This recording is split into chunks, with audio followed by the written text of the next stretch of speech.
mencermati potensi lonjakan inflasi di Amerika Serikat, apakah dari segi worst scenario ini ada potensi reversal dari The Fed? Silakan Pak Steven. Ya, saya pikir chance itu meskipun sangat kecil tetap ada, karena kalau misalnya kita melihat skenario stagflasi di Amerika itu sebetulnya pernah terjadi di tahun 1970-an dan memang itu adalah era pertama pada saat itu kepemimpinan Presiden Richard Nixon sempat juga melakukan yang namanya kebijakan tarif atau dalam tanda kutip perang dagang ya, dan ini memang memberikan imbas langsung ke inflasi meskipun komponen inflasinya pada waktu itu tidak hanya dari tarif.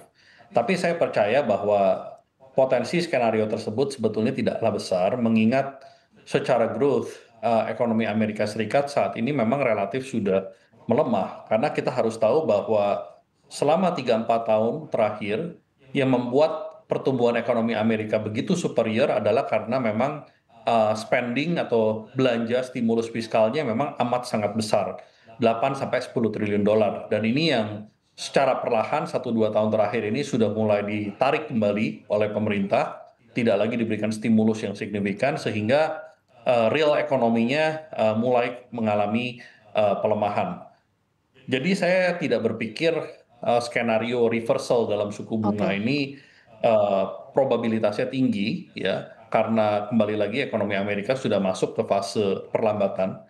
Namun saya katakan bukannya tidak mungkin karena ini kembali lagi berpulang pada policy yang akan diterapkan oleh government US. Contoh, Trump sempat memberikan guideline ya bahwa di tahun 2026 nanti di dalam salah satu program One Big Beautiful Bill itu dia akan memberikan semacam cash bantuan langsung tunai ya, kalau kita bicara di versi Indonesia itu sebesar kurang lebih 2.000 sampai 3.000 dolar per kepala.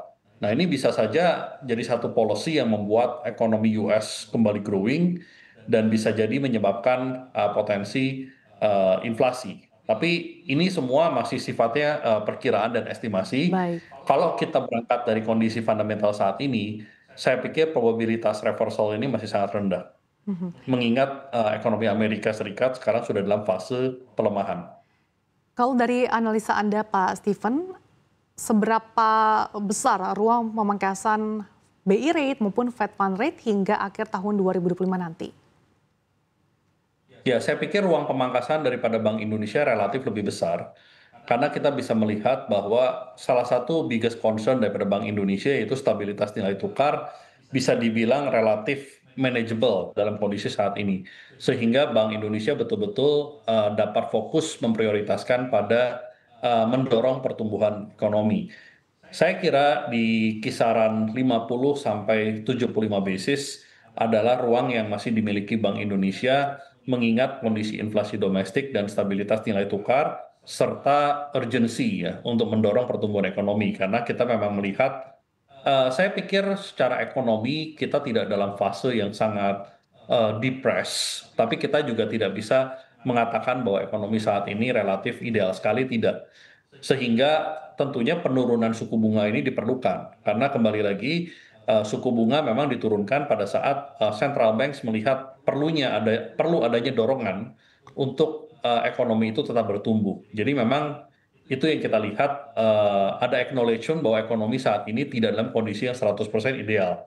Tapi ya kembali lagi, negara mana yang saat ini berada dalam kondisi ekonomi yang 100% ideal? Tidak ada juga, ya karena kembali lagi semua negara terimbas. Terimbas kebijakan tarif dan terimbas memang kalau kita bicara di sini Mhm. fase ekonomi global yang memang memasuki fase perlambatan atau pelemahan. Nah, jadi memang kalau kita lihat ruang Bank Indonesia lebih besar, ruang The Fed mungkin untuk tahun ini relatif lebih sempit karena tentunya investor ini masih menanti dampak second round inflation yang mungkin dipicu oleh tarif.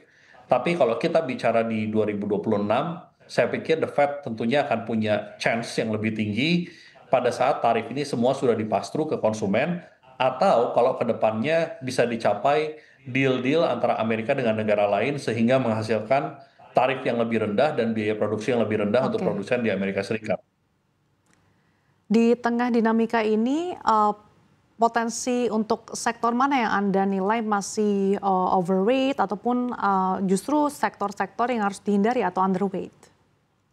Ya, tentunya saat ini kalau kita melihat opportunity yang lebih clear, pertama opportunity yang lebih clear itu ada di of course obligasi pemerintah, salah satu instrumen yang sangat diuntungkan pada saat suku bunga mengalami penurunan. Ditambah lagi kita juga bisa melihat bahwa imbal hasil daripada SRBI dan penerbitannya juga semakin lama semakin rendah. Ini bisa memicu terjadinya rotasi dari SRBI ataupun instrumen-instrumen jangka pendek lain ke government bond yang tenornya lebih panjang.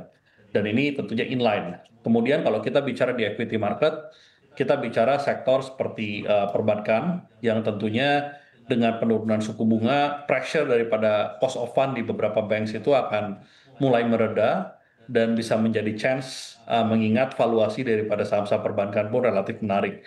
Demikian pula beberapa interest rate sensitif sektor lainnya, saya ambil contoh misalnya properti yang juga bisa punya chance untuk mengalami penguatan pada saat suku bunga itu mengalami penurunan.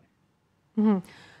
Di tengah sentimen ini, bagaimana manajer investasi melakukan strategi? Apakah memang akan lebih condong untuk memperbarui produk-produk baru atau justru meningkatkan dana kelolaan nasabah, Pak Steven? Ya, saya pikir lebih bijaksana untuk kita melakukan deepening ya karena memang di tengah cycle, di tengah siklus daripada suku bunga rendah, kita percaya sebetulnya aset-aset konvensional itu bisa memberikan risk and reward yang lebih menarik ya. Kalau kita bicara di fase ekonomi ekspansi, biasanya memang aset-aset alternatif atau kita bicara aset-aset non konvensional itu bisa memiliki return atau imbal hasil yang sangat luar biasa. Tapi kalau kita sudah mulai memasuki fase lower interest rate, kita bisa melihat bahwa beberapa sektor yang memang selama ini konvensional masih underperform, value-nya menarik, itu yang bisa memberikan return yang lebih baik. Terutama dipicu kembalinya investor institusi domestik dan juga kembalinya investor foreign, yang mana memang sering dipersepsikan sebagai quality investor yang umumnya mereka memang berinvestasi pada saham-saham yang memang secara valuasi atraktif dan secara fundamental inline ya, secara fundamental itu solid. Jadi ini yang memang menurut saya jadi salah satu pertimbangan di mana memang untuk aset-aset tradisional ya tradisional di pasar modal kita bicara risk and reward-nya ini memang lebih menarik pada saat interest rate cycle itu mengalami penurunan.